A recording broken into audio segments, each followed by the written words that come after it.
National Weather Service in Wilmington has issued a severe thunderstorm warning for Central Bracken County, East Central Pendleton County, Southeastern Claremont County, Brown County, Southwestern Highland County, until 5:30 p.m. At 5:06 p.m., a severe thunderstorm was located near Augusta, moving northeast at 55 miles an hour. Hazard, 60 miles an hour wind gusts and half-dollar-size hail. Source, radar indicated. Impact, minor hail damage to vehicles is possible. Expect wind damage to trees and power lines.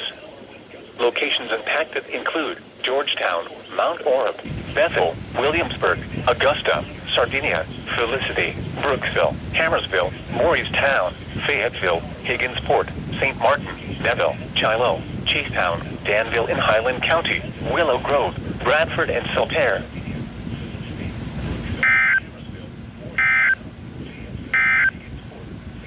The severe thunderstorm warning for northwestern